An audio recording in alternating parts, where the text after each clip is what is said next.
Le damos la bienvenida a Pensamiento Estratégico, podcast oficial del Centro de Estudios Estratégicos del Ejército del Perú. Este contenido se encuentra en nuestro sitio web c.mil.pe, en Spotify, Apple Podcasts y YouTube. Las opiniones expresadas en este contenido son de responsabilidad del orador y no reflejan necesariamente la opinión de nuestro Centro de Estudios o del Ejército del Perú.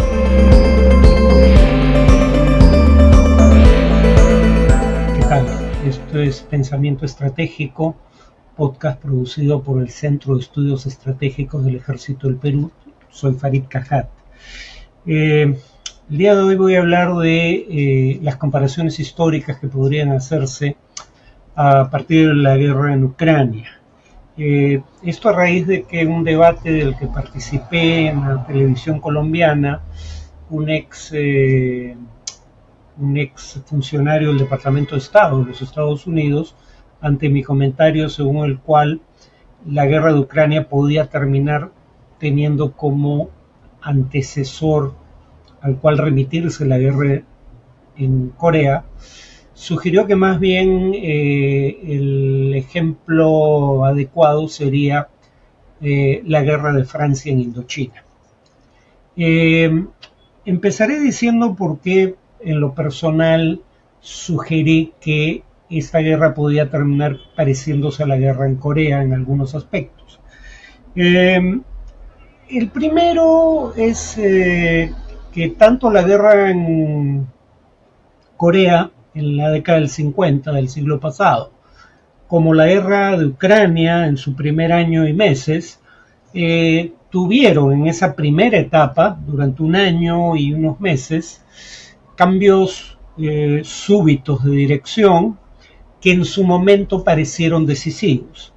Por ejemplo, en la guerra de Corea, esta se inicia con la invasión de Corea del Norte de territorio sudcoreano en junio de 1950, y tan solo al mes siguiente las tropas norcoreanas ya estaban llegando a Pusan, en el sur de la península coreana, después de capturar no solo Seúl, sino la virtual totalidad del territorio sudcoreano. Parecía que Corea del Sur estaba a punto de llegar a su fin.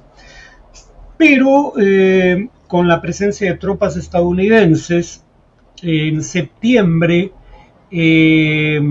las tropas bajo autorización de la ONU, pero bajo mando estadounidense, logran recapturar la capital de Corea del Sur, Seúl, y no solo eso, lanzan a partir de octubre del año 50 una ofensiva que logra capturar Pyongyang, la capital de Corea del Norte, y avanzar casi hasta el Río Amarillo, que marca el límite entre Corea del Norte y la República Popular China, creyendo que China iba a entender que las tropas estadounidenses no tenían intención hostil contra su régimen o territorio. Claramente sabemos en retrospectiva que eso no fue lo que pensó el liderazgo chino bajo la conducción de Mao Zedong. Creyeron que el próximo blanco era el régimen comunista chino y decidieron intervenir. La intervención china en la guerra de Corea implicó a su vez que las tropas lideradas por Estados Unidos no solo fueran expulsados del conjunto del territorio norcoreano, sino que las tropas norcoreanas con apoyo chino lograron capturar Seúl por segunda vez. De manera breve y, hacia principios del año 51, en el caso de Corea en realidad fue menos de un año, el periodo de cambios súbitos sobre el terreno. A principios del año 51 el frente se estabiliza en el paralelo 38, muy cerca de lo que había sido la frontera antes del inicio de esa guerra. Aquí es donde podría establecerse un segundo paralelo con la guerra de Ucrania, y es que después de estos cambios súbitos de control territorial en una primera etapa, hay más de 2 años de guerra de desgaste. Una guerra de desgaste que finalmente lleva no a un acuerdo de paz, sino a un armisticio, es decir, para efectos prácticos un cese al fuego de prolongación indefinida, pero que no pone fin a la razón fundamental por la que se inició la guerra, la idea de que ambas Coreas eran la verdadera República de Corea y tenía derecho a unificar la península bajo su mando. El que la guerra llegara a su fin a través de un armisticio y que al día de hoy, más de medio siglo después, no haya un acuerdo de paz, es algo que también podría ocurrir en el caso de la guerra de Ucrania. En la guerra de Ucrania, los cambios súbitos de control territorial primero fueron más prolongados en el tiempo, pero además no fueron ni remotamente tan impresionantes como en el caso de la guerra de Corea, pero recordemos qué se preveía cuando se produjeron. En primer lugar, cuando Rusia invade Ucrania en febrero del año 2022, en cuestión de semanas empieza a intentar un cerco sobre Kiev, la capital, y en cuestión de meses restablece, en realidad nunca lo había establecido del todo, pero establece un puente terrestre que le permitía, ¿por qué puente? Porque conectaba la zona del este de Ucrania, que ya estaba bajo control ruso, buena parte de la región conocida como el Donbass, y la península de Crimea. Estas habían quedado bajo control ruso en 2014, pero el territorio intermedio, sobre todo la ciudad de Mariupol, quedó bajo control ucraniano. Bueno, en cuestión de unos pocos meses Rusia controla Mariupol. Entonces hay una primera etapa donde se creía que Rusia estaba a punto de capturar Kiev y por ende hacerse con el control del régimen político en Ucrania.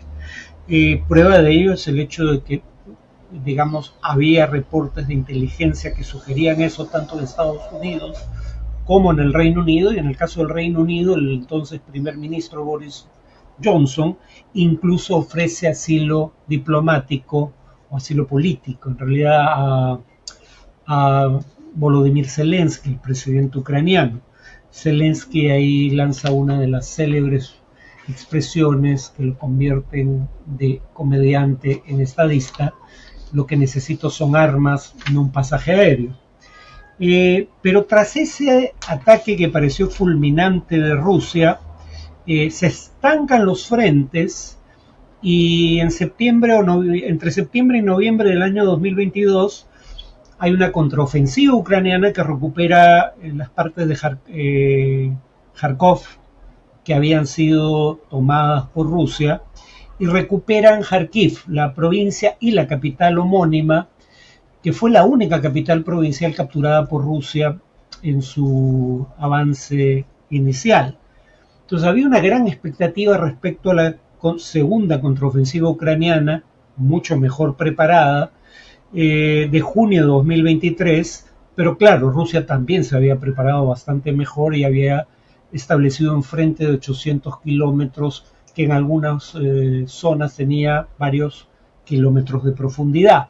800 de largo, varios kilómetros de profundidad, y sabemos en retrospectiva que la contraofensiva ucraniana de junio de 2023 no logró ningún objetivo. A partir de junio de 2023, junio-julio, podemos decir que estamos ante una guerra de desgaste. Los frentes están estancados. El hecho de que la captura de Avdiivka por parte de Rusia, perdiendo, según la inteligencia británica, 17.000 soldados y sufriendo 30.000 heridos entre sus soldados, que eso se ha celebrado como un gran avance ruso, demuestra las escasas expectativas de que el frente se mueva, porque Avdiivka era un pequeño poblado de unas decenas de miles de habitantes, no era una gran ciudad. Lo mismo que pasó anteriormente con Bakhmut, dicho sea de paso, ¿no? Pero el punto es que el frente no se ha movido gran cosa desde entonces y por ende podría haber una guerra de desgaste. Y esa guerra de desgaste podría llegar a su fin a través de un armisticio, como ocurrió en Corea. Primero porque ningún presidente ucraniano en el futuro previsible va a firmar un tratado de paz cediendo el territorio que Rusia ocupó por la fuerza, contraviniendo el derecho internacional en esta guerra. Pero en segundo lugar, porque a la propia Rusia probablemente no le convenga, incluso si pudiera lograr tal cosa, un tratado de paz, entre otras razones, por la misma razón por la que no hay un tratado de paz en Transnistria, por ejemplo. Transnistria es territorio de Moldavia, pero controlado por fuerzas prorrusas, y hay presencia de soldados de la Federación Rusa. Y una de las razones por las que no hay un acuerdo es que para el gobierno ruso estos territorios en donde no hay un acuerdo de paz que establezca de manera definitiva la soberanía sobre ellos, son los proverbiales conflictos congelados que pueden calentarse o enfriarse a discreción dependiendo de los cálculos de poder que haga en su momento dado el gobierno ruso. Entonces yo esperaría que haya una guerra de desgaste que lleve a un armisticio. O sea, no esperaría grandes cambios en el frente, y si acaso en lo inmediato lo más probable es que si hay avances sean por parte de Rusia, porque Rusia está tratando de aprovechar una ventana de oportunidad que le dan el hecho de que la ayuda de la Unión Europea se retrasó meses por el veto húngaro. Se requería una decisión unánime para dar ayuda por 50.000 millones de euros, que es sobre todo económica y secundariamente militar, y la ayuda estadounidense, mucho más grande en el plano militar, pero comparable en términos absolutos, de 60.000 millones de dólares, no está siendo aprobada por obstruccionismo republicano en la Cámara de Representantes, y Trump ya ha dicho que en caso de ganar, escenario que nadie puede descartar, él no retiraría el plan de ayuda para Ucrania. Entonces, Rusia ha visto una ventana de oportunidad que está intentando aprovechar, hasta ahora sin grandes éxitos. Obviamente sí cabe la posibilidad de que Rusia, digamos, dado que tiene más pertrechos, mayor economía, más soldados a los cuales apelar, pueda lograr avances en el frente en esta guerra de desgaste. Pero los logre o no, la presunción es que no va a haber una victoria definitiva de ninguna de las dos partes en el futuro inmediato. Y por lo que dije, probablemente esto se salde con un armisticio. Quien sostenía que esto se parecería más a la derrota de Francia en Indochina, un poco sugiriendo que esto era una guerra colonial similar a aquella, en mi opinión, perdía de vista varios hechos. El primero es que Ucrania es mucho más importante para Rusia de lo que Indochina jamás fue para Francia. En primer lugar, porque Rusia fue invadida a través de Ucrania durante la Segunda Guerra Mundial por el régimen nazi, y aunque lo esencial de la invasión de Rusia por parte de la Francia napoleónica no fue a través de Ucrania, también hubo, digamos, ingreso de tropas de tropas francesas a territorio ruso del Imperio zarista en aquel entonces a través de Ucrania. Entonces, es lo que se llama en geopolítica un estado tapón, que pone distancia entre el propio territorio, del territorio de la madre Rusia, dirían algunos, y el territorio de potenciales enemigos. Por eso tiene un papel importante para la seguridad, o tuvo históricamente un papel importante para la seguridad de Rusia. En segundo lugar está la llamada Rus de Kiev entre los siglos IX y XIII. ¿Qué es esto? Es una federación de tribus eslavas a la que se remiten como origen de su cultura y de su identidad cultural tanto ucranianos como rusos y bielorrusos. Entonces, nuevamente, Rus de Kiev no es gratuito. El nacionalismo ruso tiene en Ucrania uno de sus fundamentos.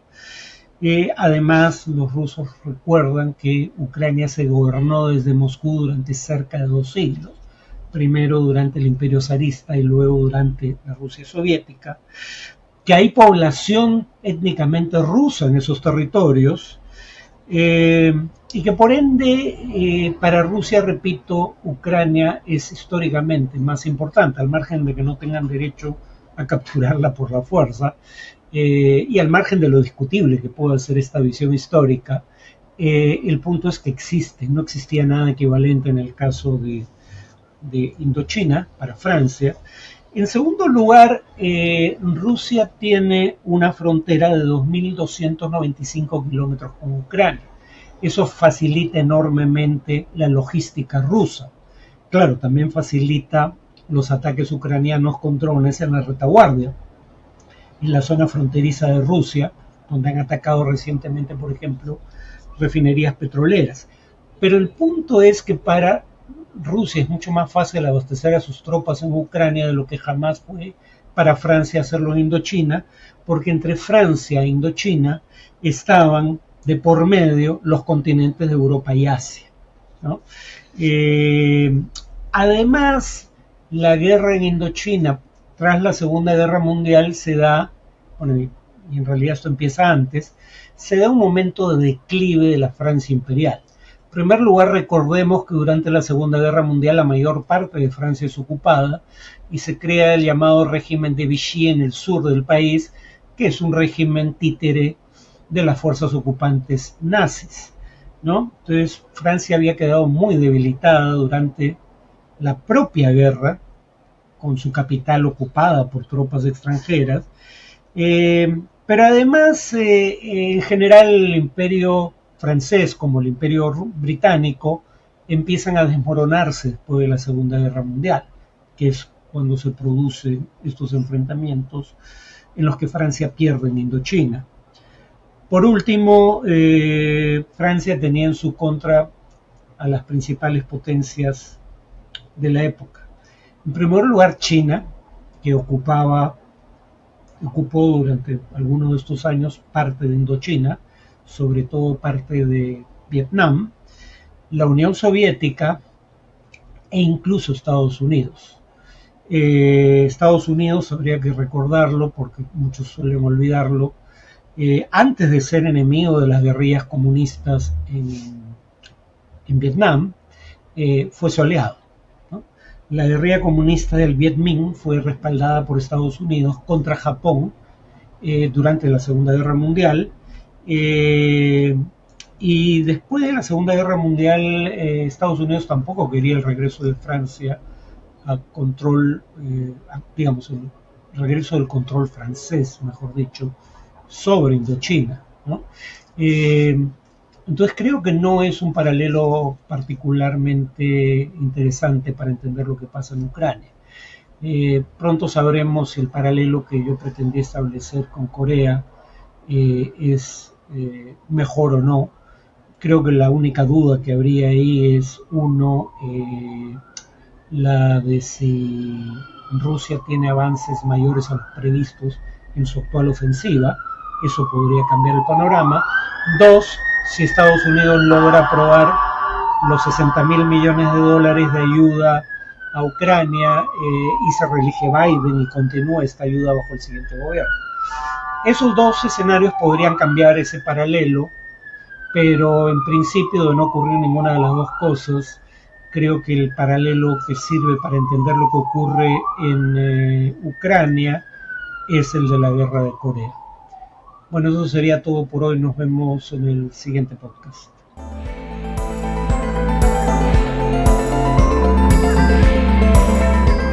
Este podcast está disponible en nuestro sitio web cep.mil.pe, en YouTube, Spotify y Apple Podcasts. Le invitamos a explorar nuestra web, a suscribirse a nuestro newsletter y a seguirnos en redes sociales.